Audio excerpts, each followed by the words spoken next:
대한민국과 미국은 증대하는 북한의 위협에 대응하기 위해 주한미군의 사드 체계를 배치하기로 결정하였습니다. 성주가 최적의 후보지라는 판단이 나오게 되었습니다.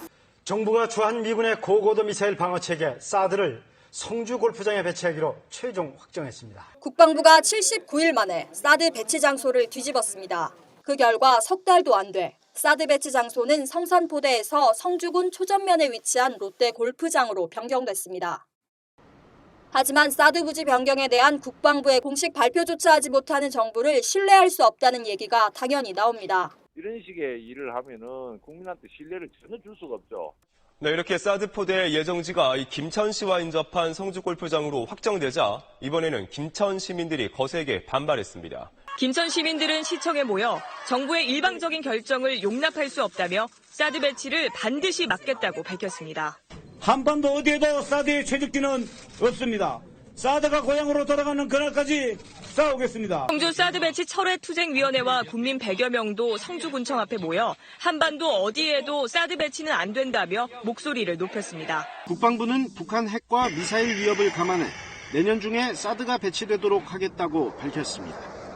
사드는 과연 한국의 안보에 얼마나 도움이 될 수 있을까요? 사드는 당초 미국의 BMD, 즉 탄도미사일 방어체계 하나로 사거리 1000에서 3000km에 이르는 적의 준중거리 미사일에 맞서기 위해 설계된 무기입니다. 대기권 밖에서 정점을 찍고 떨어지는 적 미사일을 고도 40에서 150km 사이에서 격추한다는 겁니다. 미 의회 조사국이 2013년, 2015년 발간한 보고서입니다. 남한은 북한과 너무 가까워 미사일이 낮은 궤도로 날아 몇 분 안에 도달할 것이기 때문에 미사일 방어의 효용이 별로 없을 것이라고 되어 있습니다. 북한 전방에 숱하게 배치돼 수도권을 겨냥하고 있는 이 장사정포 또한 사드와는 관계가 없는 무기들입니다. 북한의 남한 공격용 주력 미사일은 KN-02 단거리 미사일인데요. 이 고도 50km 아래에서 찍고 내려오기 때문에 이 사드의 요격 권역 아래를 지나게 됩니다. 북한의 스커드 B-C 미사일이 고도와 사거리를 조정해 사드의 요격 고도나 요격 사거리를 피해 공격하는 회피 기동을 하면 사드로 막을 수 없습니다.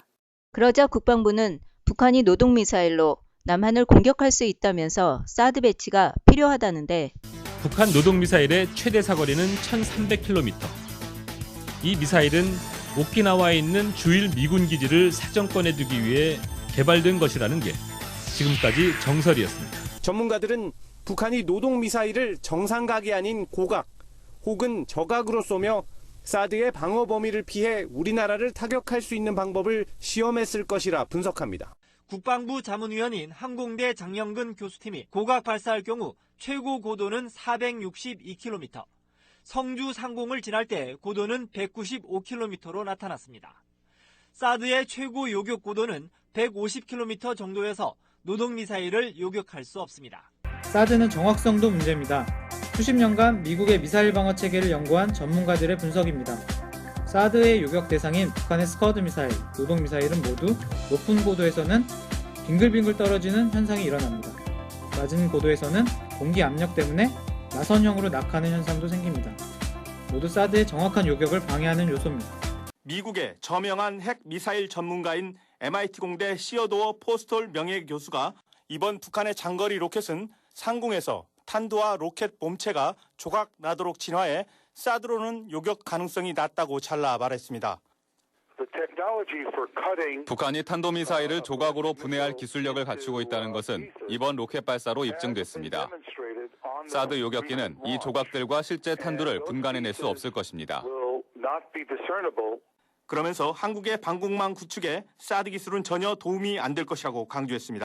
국내 미사일 전문가는 북한 미사일이 수십 발 발사되면 사드건 패트리어트건 무용지물이라고 경고했습니다. 사정이 이런데도 정작 우리 정부는 사드가 검증됐다는 말만 반복하고 있습니다. 하지만 미 국방부 미사일 방어국 보고서에 따르면 항공기에서 낙하산을 매단 타겟이 투하됩니다. 발사 장소와 시점이 불확실한 실전과 전혀 다른 환경에서 실험이 이루어진 겁니다. 미사일이 지금 어디서 어느 방향으로 해서 출발한다는 걸 알려주고 있고요. 쉽게 말하면 약속 대련을 하는 거죠. 북한의 위협에 적합한 방어 체계인지에 대한 의문도 계속 제기되고 있습니다. 국방부는 과거에 한반도의 짧은 종심을 고려해 북한 미사일을 효과적으로 요격할 수 있는 KAMD를 개발하겠다며 사드를 고려하지 않는다고 밝힌 바 있습니다. 자, 의문이 또 하나 있습니다. 서울과 수도권이 방어망에서 빠지면 사드는 왜 들여오는가 하는 거죠. 사드보다는 패트리엇 같은 요격 체계가 더 적합하다는 게 군의 설명입니다. 그러나 한국국방연구원과 미국 미사일 방어국은 수년간의 공동 연구 끝에 한반도에서는 패트리엇이 실효성이 없는 것으로 시뮬레이션을 통해 밝혔습니다. 한반도에서는 미사일 방어가 무용지물이기 때문에 패트리엇, 사드, SM-3 등 그 어떤 요격 미사일로도 북한 핵미사일을 막을 수 없습니다. 때문에 성주든 김천이든 한국 어디에도 사드 배치 최적 질환 없습니다. 사드 배치 외에 북한의 미사일 공격으로부터 우리 국민을 보호할 수 있는 방법이 있다면 부디 제시해 주셨으면 합니다. 사드가 배치된다고 북한 핵 문제가 해결되지 않습니다.